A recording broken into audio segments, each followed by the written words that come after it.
HMS Queen Mary was the last battle cruiser built by the Royal Navy before World War I. The sole member of her class, Queen Mary shared many features with the Lion-class battle cruisers, including her 813.5-INCH guns. She was completed in 1913 and participated in the Battle of Heligoland Bight as part of the Grand Fleet in 1914. Like most of the modern British battle cruisers, she never left the North Sea during the war. As part of the 1st Battle Cruiser Squadron, she attempted to intercept a German force that bombarded the North Sea coast of England in December 1914, but was unsuccessful. She was refitting in early 1915 and missed the Battle of Dogger Bank in January, but participated in the largest fleet action of the war, the Battle of Jutland in mid-1916. She was hit twice by the German battlecruiser Derfflinger during the early part of the battle, and her magazines exploded shortly afterwards, sinking the ship. Her wreck was discovered in 1991 and rests in pieces, some of which are upside down, on the floor of the North Sea. Queen Mary is designated as a protected place under the Protection of Military Remains Act 1986, as it is the grave of 1,266 officers and men. Design. Queen Mary was ordered, together with the 4 battleships of the King George V class, under the 1910-11 naval program. As was the usual pattern of the time, only 1 battle cruiser was ordered per naval program. She differed from her predecessors of the Lion class in the distribution of her secondary armament and armor and in the location of the officers' quarters. Every capital ship since the design of the battleship HMS Dreadnought in 1905 had placed the officers' quarters closer to their action stations, amidships. After complaints from the fleet, Queen Mary was the first battle cruiser to restore the quarters to their traditional place in the stern. In addition, she was the first battle cruiser to mount a sternwalk. Queen Mary, the only ship of her name ever to serve in the Royal Navy, was named for Mary of Teck, the wife of King George V. The Queen's representative at the ship's christening on 20 March 1912 was the wife of Viscount Allendale. General characteristics: slightly larger than the preceding Lion-class ships. Queen Mary had an overall length of 703 feet 6 inches including her sternwalk, a beam of 89 feet 0.5 inches, and a draft of 32 feet 4 inches at deep load. The ship normally displaced 26,770 long tons and 31,650 long tons at deep load, over 1,000 long tons more than the earlier ships. She had a metacentric height of 5.92 feet at deep load. In peacetime the crew numbered 997 officers and enlisted men, but this increased to 1,275 during wartime. Propulsion: the ship had 2 paired sets of Parsons direct drive steam turbines housed in separate engine rooms. Each set consisted of a high-pressure turbine driving an outboard propeller shaft and a low-pressure turbine driving an inner shaft. A cruising stage was built into the casing of each high-pressure turbine for economical steaming at low speeds. The turbines had a designed output of 75,000 shaft horsepower, 5,000 shp more than her predecessors. On sea trials in May and June 1913, Queen Mary achieved more than 83,000 shp, although she barely exceeded her designed speed of 28 knots. The steam plant consisted of 42 Yarrow large tube boilers arranged in 7 boiler rooms. Maximum bunkerage was 3,600 long tons of coal and 1,170 long tons of fuel oil to be sprayed on the coal to increase its burn rate. Her range was 5,610 nautical miles at a speed of 10 knots. Armament: Queen Mary mounted 8 BL-13.5-INCH MKV guns in 4 twin hydraulically powered turrets, designated A, B, Q, and X, from bow to stern. The guns could be depressed to -3 degrees and elevated to 20 degrees. Although the director controlling the turrets was limited to 15 degrees 21 until prisms were installed before the Battle of Jutland in May 1916 to allow full elevation, they fired 1,250-pound projectiles at a muzzle velocity of 2,550 feet per second, at 20 degrees elevation. This provided a maximum range of 23,820 yards with armor-piercing shells. The rate of fire of these guns was 1.5-2 rounds per minute. Queen Mary carried a total of 880 rounds during wartime for 110 shells per gun. Her secondary armament consisted of 16 BL 4-inch Mk7 guns, most of which were mounted in casemates on the forecastle deck. Unlike the arrangement in the Lion class, the guns could depress to -7 degrees and had a maximum elevation of 15 degrees. They fired 31-pound projectiles at a muzzle velocity of 2,821 feet per second at a maximum range of 11,400 yards. The ship carried 150 rounds per gun. The ship was built without any anti-aircraft guns, but 2 guns were fitted in October 1914. One was a QF 6-pounder Hotchkiss gun and the other was a QF 3-inch 20 hundredweight, both on high-angle mountings. The Hotchkiss fired a 6-pound shell at a muzzle velocity of 1,773 feet per second. The 3-inch gun fired a 12.5-pound shell at a muzzle velocity of 2,604 feet per second with a maximum effective ceiling of 23,000 feet. Two 21-inch submerged torpedo tubes were fitted, one on each broadside. 14 Mk2**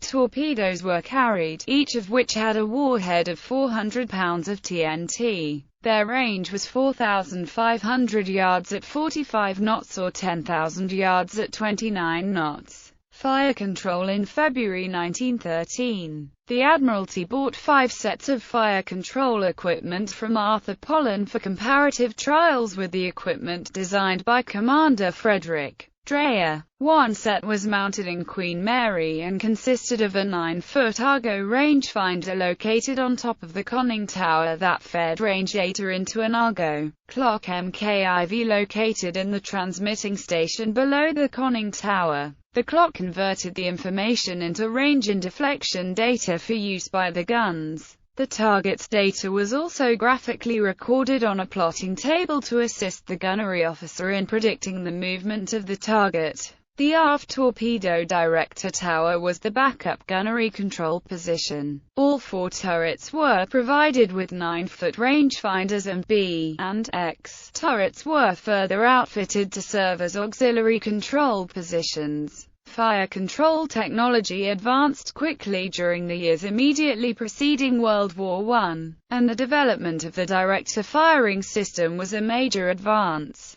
This consisted of a fire control director mounted high in the ship which electrically provided elevation and training angles to the turrets via pointers, which the turret crewman only had to follow. Queen Mary received her director before the Battle of Jutland. Armor. The armor protection given to Queen Mary was similar to that of the Lions. Her waterline belt of Krupp cemented armor was also 9 inches thick between B and X turrets. It thinned to 4 inches towards the ship's ends, but did not reach either the bow or the stern. In addition, the ship was given an upper armor belt with a maximum thickness of 6 inches over the same length as the thickest part of the waterline. Armor thinning to 5 inches abreast the end turrets. 4-inch transverse bulkheads closed off the ends of the armored citadel. High tensile steel plating, cheaper than nickel steel, but equally as effective, was used for the protective decks. The lower armored deck was generally only 1 inch thick except outside the citadel where it was 2.5 inches.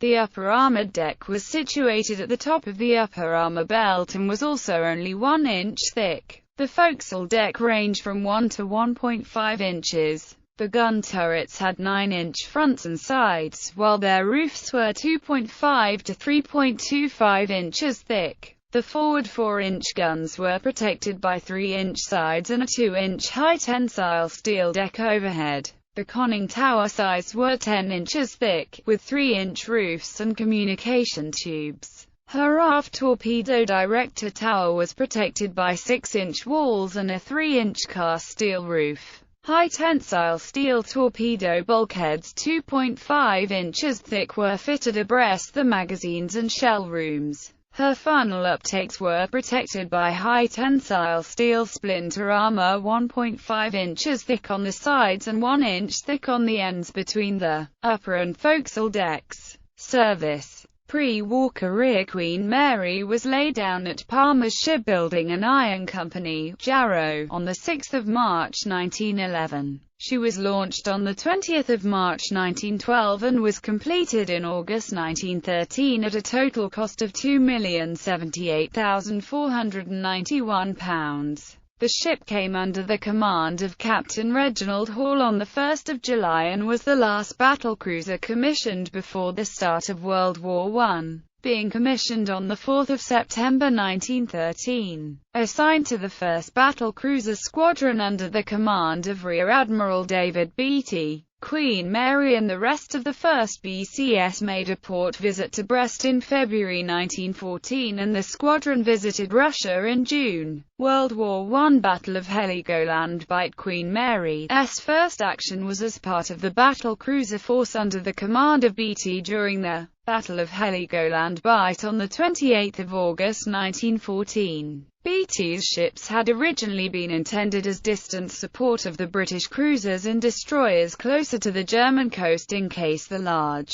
ships of the High Seas Fleet sortied in response to the British attacks. They turned south at full speed at 11:35 when the British light forces failed to disengage on schedule, and the rising tide meant that German capital ships would be able to clear the bar at the mouth of the Jade estuary. The brand-new light cruiser HMS Arethusa had been crippled earlier in the battle and was under fire from the German light cruisers SMS Strasbourg and SMS Köln when Beatty's battlecruisers loomed out of the mist at 12:37. Strasbourg was able to duck into the mists and evade fire, but Köln remained visible and was quickly crippled by fire from the squadron. Beatty, however, was distracted from the task of finishing her off by the sudden appearance of the elderly light cruiser SMS Ariadne directly ahead of him. He turned in pursuit and reduced her to a flaming hulk in only 3 salvos at close range. At 13:10 Beatty turned north and made a general signal to retire. Beatty's main body encountered the crippled Köln shortly after turning north, and she was sunk by 2 salvos from HMS Lion. Raid on Scarborough. The Imperial German Navy had decided on a strategy of bombarding British towns on the North Sea coast in an attempt to draw out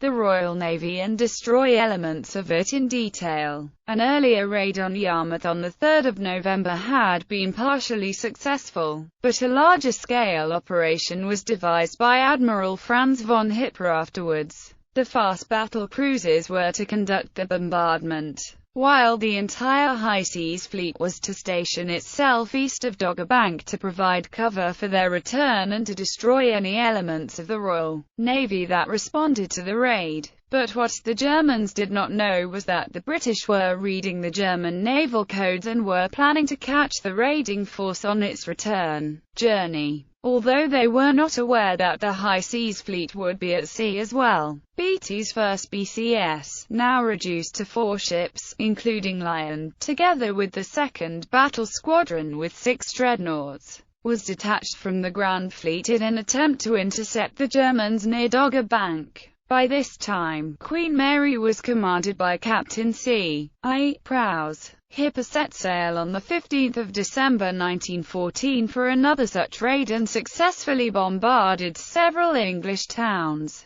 But British destroyers escorting the 1st BCS had already encountered German destroyers of the High Seas Fleet at 5:15 and fought an inconclusive action with them. Vice Admiral Sir George Warrender, commanding the 2nd Battle Squadron, had received a signal at 5:40 that the destroyer HMS Lynx was engaging enemy destroyers, although Beatty had not. The destroyer HMS Shark spotted the armored cruiser SMS Rune and her escorts at about 700, but could not transmit the message until 7:25. Warrender received the signal, as did the battle cruiser HMS New Zealand, but Beatty did not. Despite the fact that New Zealand had been specifically tasked to relay messages between the destroyers and Beatty, Warrender attempted to pass on Shark's message to Beatty at 7:36, but did not manage to make contact until 7:55. Beatty reversed course when he got the message and dispatched New Zealand to search for Rune. She was being overhauled by New Zealand when Beatty received messages that Scarborough was being shelled at 900. Beatty ordered New Zealand to rejoin the squadron and turned west for Scarborough. The British forces split, going around the shallow southwest patch of the Dogger Bank. Beatty's ships passed to the north, while Warrender passed to the south as they headed west to block the main route through the minefields defending the English coast. This left a 15 nautical mile gap between them, through which the German light forces began to move. At 12:25, the light cruisers of the two scouting group began to pass the British forces searching for Hipper. The light cruiser HMS Southampton spotted the light cruiser SMS Stralsund and signaled a report to Beatty. At 12:30, Beatty turned his battle cruisers towards the German ships. Beatty presumed that the German cruisers were the advance screen for Hipper's ships, however, those were some 50 kilometers behind. The 2nd Light Cruiser Squadron, which had been screening for Beatty's ships, detached to pursue the German cruisers, but a misinterpreted signal from the British battlecruisers sent them back to their screening positions. This confusion allowed the German light cruisers to escape, and alerted Hipper to the location of the British battlecruisers. The German battlecruisers wheeled to the northeast of the British forces and made good their escape. Queen Mary was refitting in January and February 1915 and did not participate in the Battle of Dogger Bank. She received her main battery director in December 1915. Battle of Jutland on 31 May 1916. Queen Mary put to sea with the rest of the battle cruiser fleet to intercept a sortie by the High Seas Fleet into the North Sea. The British were able to decode the German radio messages and left their bases before the Germans put to sea. Hipper's battlecruisers spotted the battlecruiser fleet to their west at 15:20, but Beatty's ships did not spot the Germans to their east until 15:30.